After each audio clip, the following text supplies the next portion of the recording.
Alors, les femmes, il paraît que dans leur grande majorité, estiment que les hommes africains, Ouais. qui étaient réputés être des étalons, sont de plus en plus paresseux. Ah bon? Oui.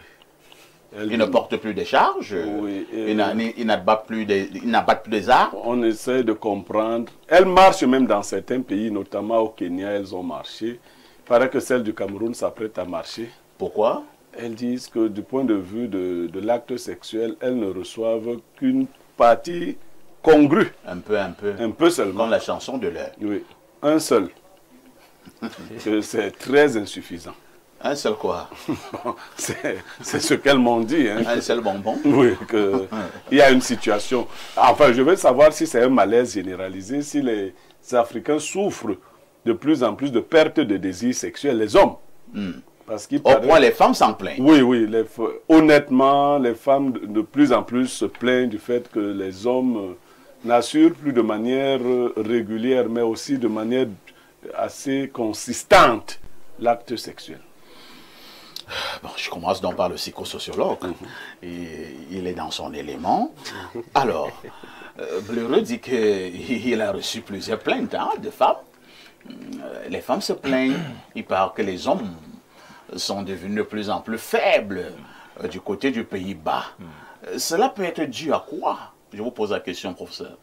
C'est déjà dû au style d'alimentation déjà. Parce que le processus d'industrialisation agroalimentaire fait que ce que nous mangeons peut avoir un impact sur notre capacité libidinale, à tenir une libido sur le temps.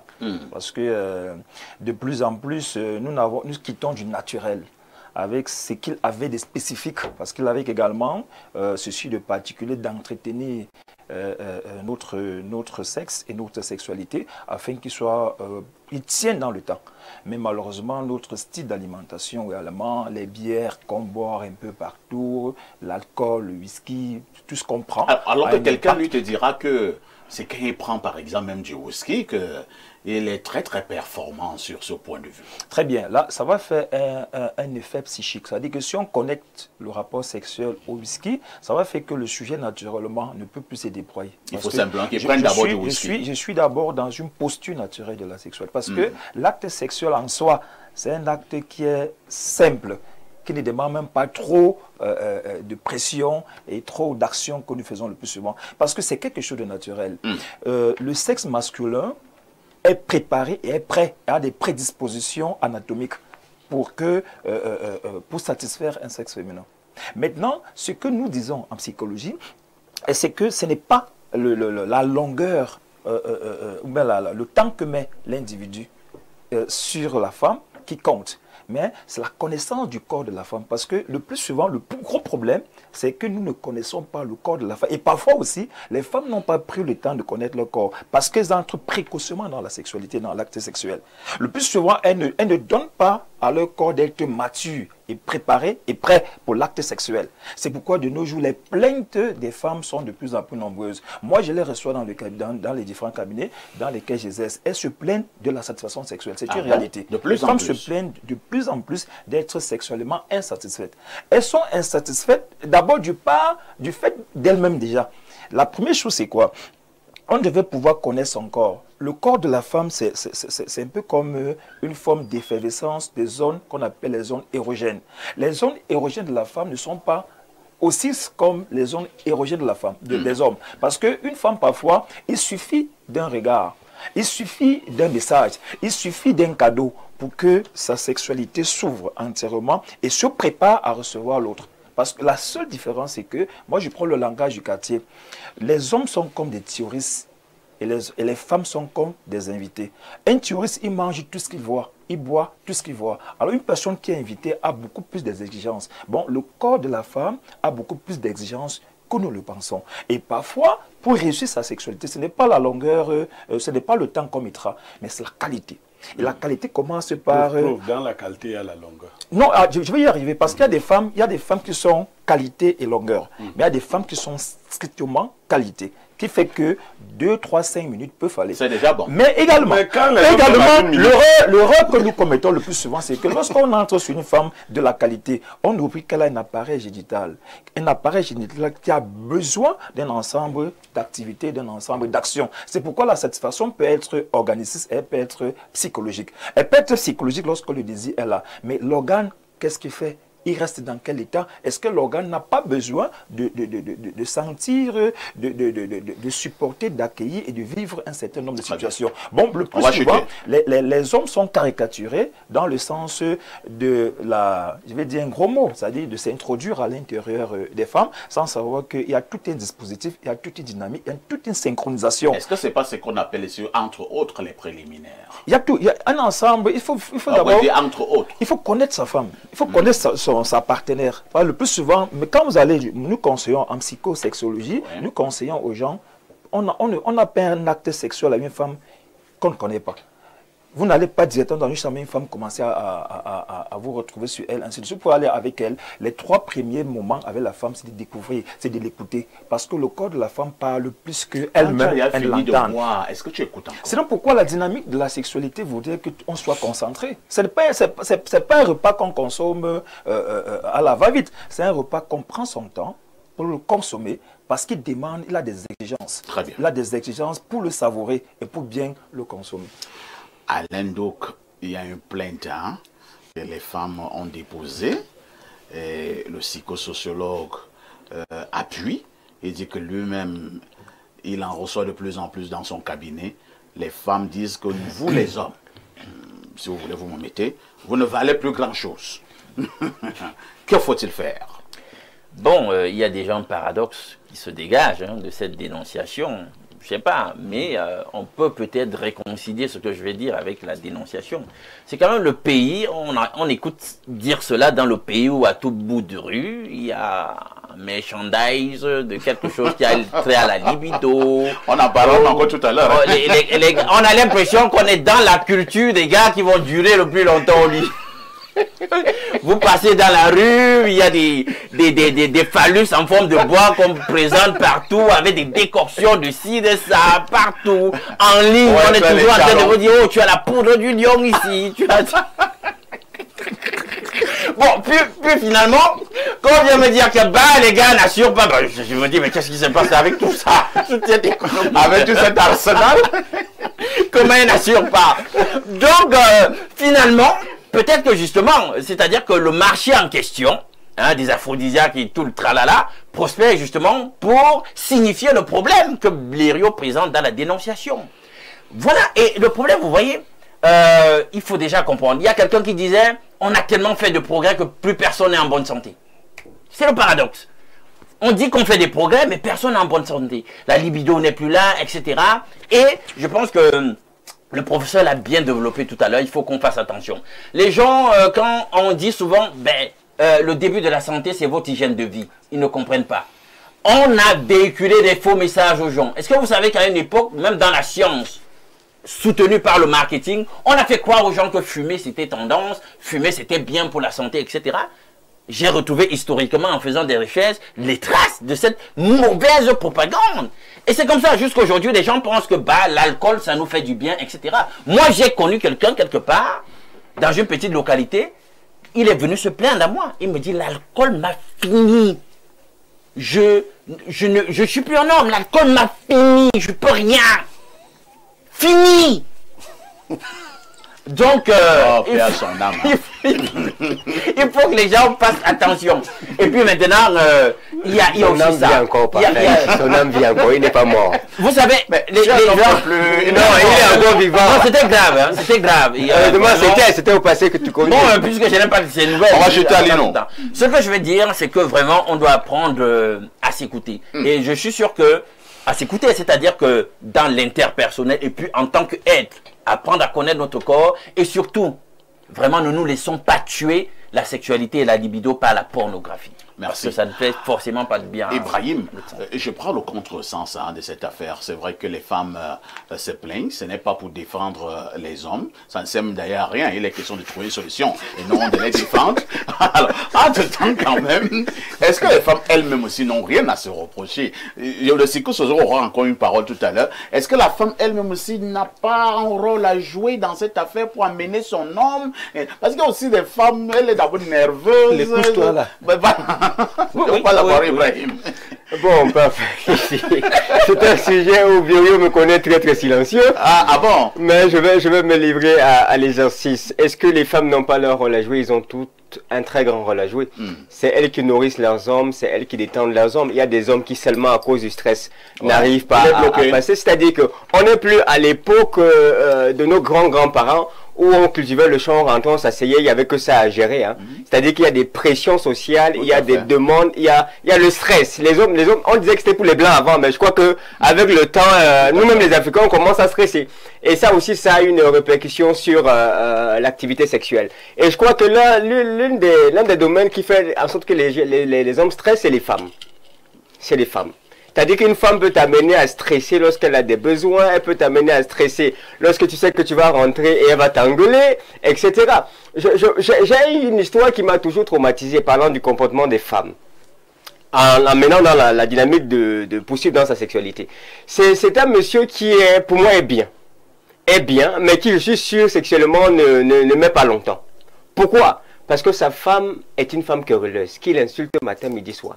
Ce monsieur finit le boulot vers les affaires de 16h30 avec l'un de mes oncles. Au lieu de rentrer chez lui, il passe s'asseoir au bar. Il prend une bière.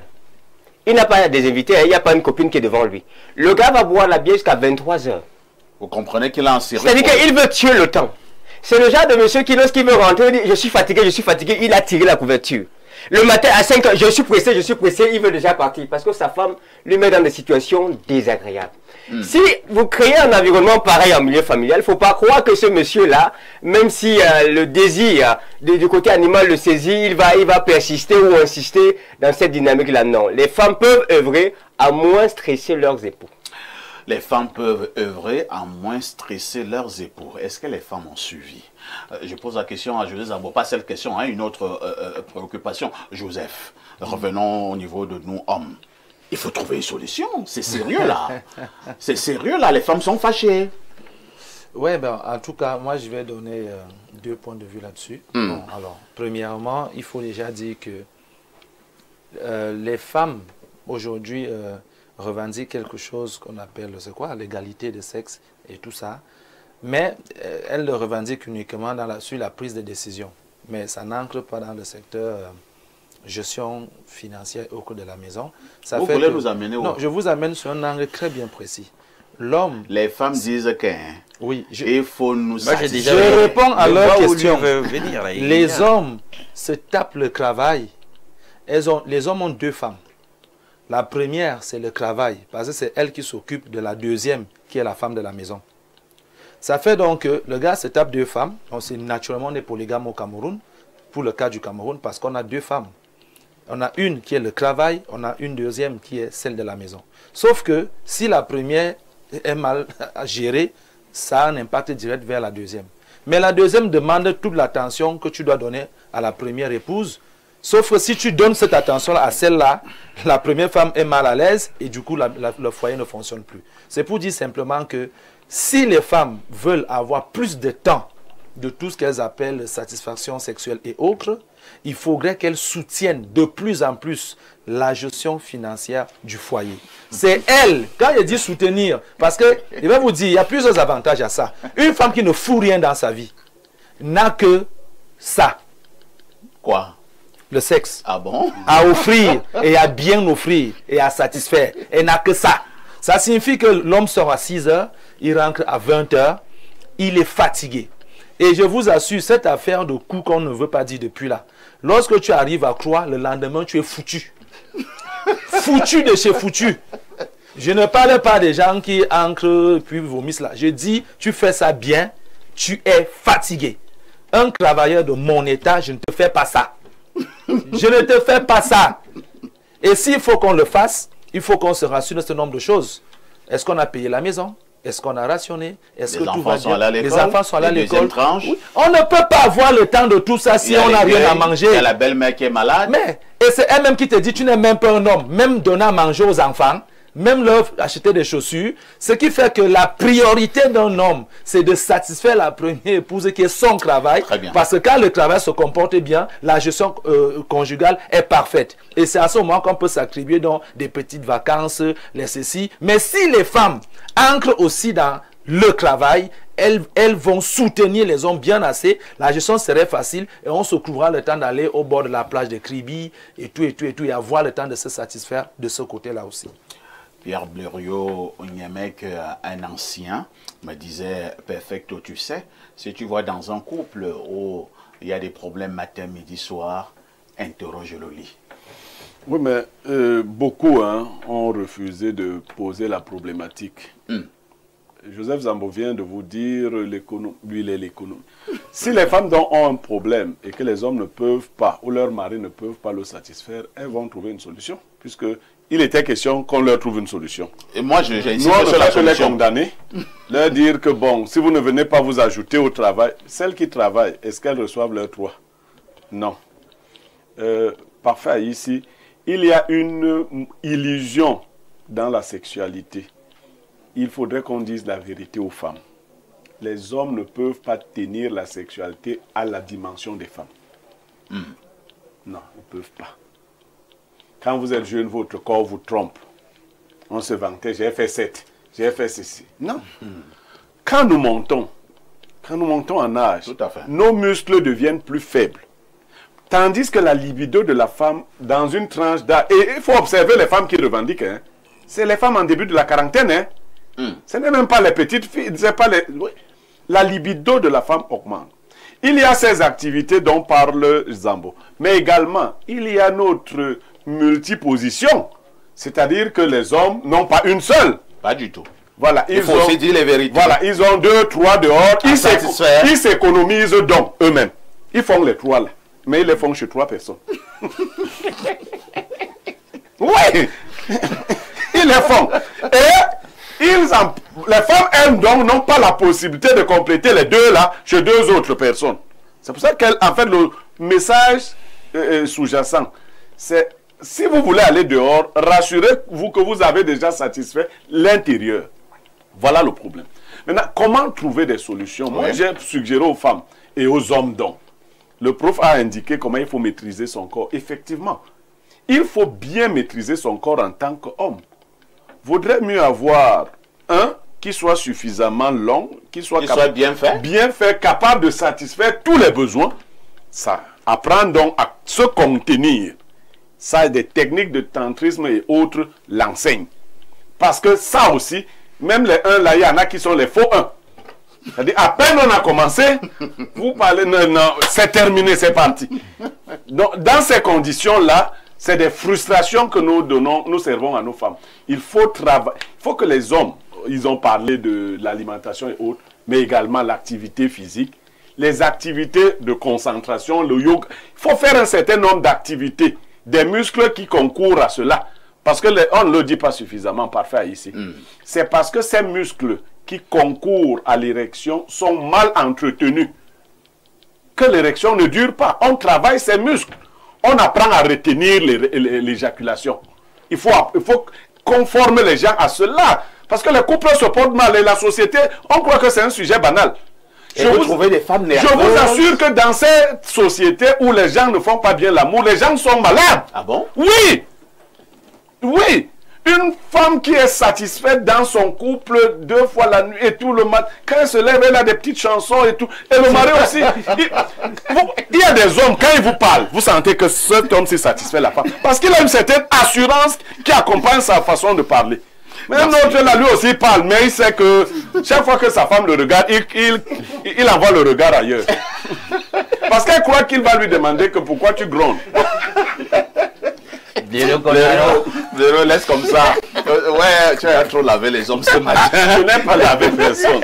Alors, allons à la messagerie très rapidement. Nous commençons par le plus 49. C'est un message de l'Allemagne. Bonjour, monsieur Aïssi. Les plaintes de ces femmes sont légitimes. Mais ces dernières seraient aussi une partie du problème et même de la solution. Comment voulez-vous avoir des étalons en leur cuisinant des mets trop gras et salés et en les stressant? C'est Manding Eyoum qui envoie ce message. Ouais, merci. Donc les femmes commencent aussi à chercher les bons aliments pour leur mari. Le psychologue l'a dit tout à l'heure, hein, cette affaire-là dépend aussi beaucoup de l'alimentation, ce que nous mangeons. Bonjour le plateau, bonjour le conteneur de modérateur. Pour la dénonciation, pardon, que les filles camerounaises ne défilent pas parce que la chose qui leur procure plus de plaisir et de jouissance, c'est l'argent. Un homme peut avoir un gros et long calibre, faire même une journée sur une fille camerounaise. Si tu n'as pas d'argent, elle n'aura aucun plaisir. Non, c'est pas vrai. Alors, Elle va chercher le plaisir ailleurs. Cherchons un autre message. Hein. Allons au plus 34. Il s'agit de l'Espagne. Que dit le téléspectateur de l'Espagne? Bonjour Espace Miné. C'est Fred qui vous écrit depuis Madrid. Avec tous les hommes FAF qu'on a au Camer, je ne savais pas qu'on pouvait arriver à cette situation. Allons au plus 974. Il s'agit de quel pays là? Dubaï. Je pense que ça doit être Dubaï. Hein? Bonjour à vous en studio. La sexualité est un art. Si la période de jouissance est de courte durée, pourquoi l'acte sexuel en lui-même doit durer? Oui, mais pour atteindre la période, il faut bien pouvoir... Incroyable. Autre message ce matin, bonjour Espace Miné, au sujet de la dénonciation, il faut d'abord reconnaître que les femmes exagèrent. Ce sont elles qui aiment le plus l'argent et ce sont les mêmes qui de nos jours aiment encore plus le sexe. Elles veulent quoi finalement? Qu'elles nous épargnent leur nymphomanie. Pardon, on existe déjà trop hommes, c'est Luther de Ngaoundéré. C'est sûr qu'il y en a aussi qui règlent le problème. Hein? Okay. Bonjour à tout le plateau. S'agissant de la dénonciation du jour, je dis que les entraves que connaissent l'acte sexuel peuvent être multifactorielles. Ça vaut que le message est long. Hein? Et mais entre parenthèses, biologique, psychologique, social et iatrogène. Cela dit, en cas de trouble sexuel, il faudrait tout d'abord déterminer le facteur causal. D'un point de vue biologique, il faut savoir qu'une maladie invalidante rend l'homme ou la femme impuissant ou impuissante ou frigide, et si la nature de la maladie limite les performances sexuelles. D'un point de vue psychologique, l'acte sexuel peut être limité par ce qu'on appelle en psychopathologie une effraction psychique due à un traumatisme, un stress chronique, une anxiété généralisée. D'un point de vue social, du fait de la forte pression qu'exercent les autres sur une personne, elle peut être limitée dans sa capacité à acter sa sexualité. À côté, il y a le facteur iatrogène, c'est-à-dire une origine médicamenteuse, du fait de la consommation d'un psychotrope licite ou illicite, dont la lecture est multivariée et demande un examen de profondeur afin de déterminer les tenants et les aboutissants. Blairotiquement et castoutiquement vôtre, après la chemise non enfilée de parfait ici, que cherchez-vous encore ailleurs? C'est Yannick depuis Biamassi, rond-point express. Vraiment rien. Oh, la chemise non enfilée. Oh, qu'est-ce que c'est formidable. Je remets ça demain. Demain, je n'enfilerai pas. Bonjour à tout le panel, spécialement à monsieur Aïssi, la patate du CNC et qui se mange cru. Pour la dénonciation, je pense que la majorité d'hommes qui n'assurent plus au lit sont victimes de trois choses. Le stress, la diversité des partenaires et les excitants. Avec un seul engin, tu veux satisfaire un harem, mission impossible. C'est Lydia. Et Lydia continue, hein, Blériot. Elle dit... Et dans tout ça, certains hommes se permettent encore d'être des depsos. Quel gâchis. Lydia est fâchée, hein? Oh, Lydia. Bonjour, le Aboubakar Ousmane met de la modération et au panel, j'ai dit non. Elles doivent savoir qu'elles ne sont pas les seules à être satisfaites. D'accord, c'est vrai aussi, hein?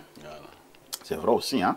Alors, quelqu'un dit ici, good morning parfait ici, and my greetings to your panel. Les responsabilités de la vie moderne ont tué la performance sexuelle des hommes.